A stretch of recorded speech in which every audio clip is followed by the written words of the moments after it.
Hi friends, good morning. இன்றைக்கி morning நம்ம வீட்டில் பிரேக்ஃபாஸ்ட்டுக்கு இட்லி மாவு, அதில் செஞ்ச பணியாரமும் கார பணியாரமும் தேங்காய் சட்னியும் தான். இதுக்கு வந்து கார்த்தால இட்லி மாவு கொஞ்சம் ஓரளவுக்கு புளிச்சு இட்லி செய்கிற மாதிரி இருக்கிற பதத்தில் இருக்கிற மாவு, கெட்டி மாவை எடுத்துக்கிட்டேன்.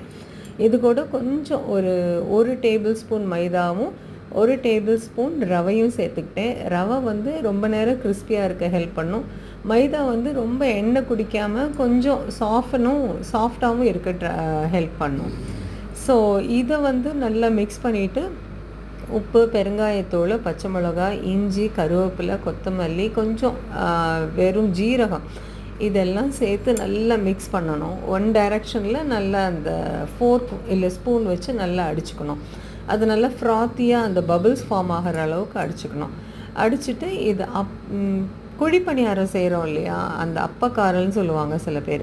அந்த பணியாரம் வந்து செய்கிற அந்த பேனில் வந்து எண்ணெய் போட்டுட்டு இதை பணியார கல்லில் அப்படியே நம்ம பணியாரம் விடுற மாதிரியே விட்டு 2 பக்கமும் நல்ல ரோஸ்ட் ஆகிட்டு இதை எடுக்கணும். இதுக்கு வந்து தேங்காய் சட்னி ஒரு excellent combination.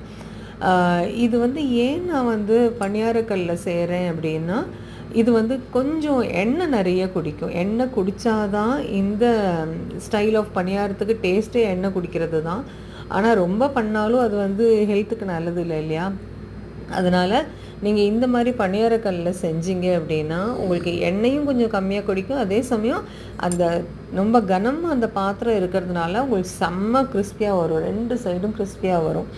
Excellent breakfast or evening tiffin snack கூட இது நல்ல ஒரு சூப்பர்ப் ஐட்டம்.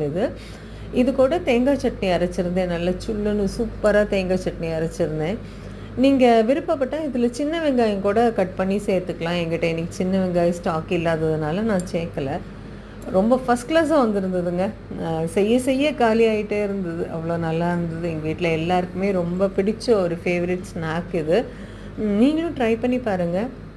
உங்களுக்கு இது கண்டிப்பாக பிடிக்கிறதுக்கு தனியாக மாவுலாம் அரைக்க தேவையில்லைங்க. இட்லி மாவையே கொஞ்சம் தண்ணி கலக்காமல் இட்லி மாவு பதத்துக்கே கொஞ்சம் கெட்டியாக வந்து பண்ணிங்க. அது கூட ரவை மைதாவும் சேர்க்கும் போது ஆட்டோமேட்டிக்காக கெட்டியாகிடும். சூப்பராக வருங்க. ட்ரை பண்ணி பாருங்கள். பிடிச்சிருந்தால் லைக் பண்ணுங்கள். ப்ளீஸ் சப்ஸ்கிரைப் பண்ணுங்கள். தேங்க்யூ.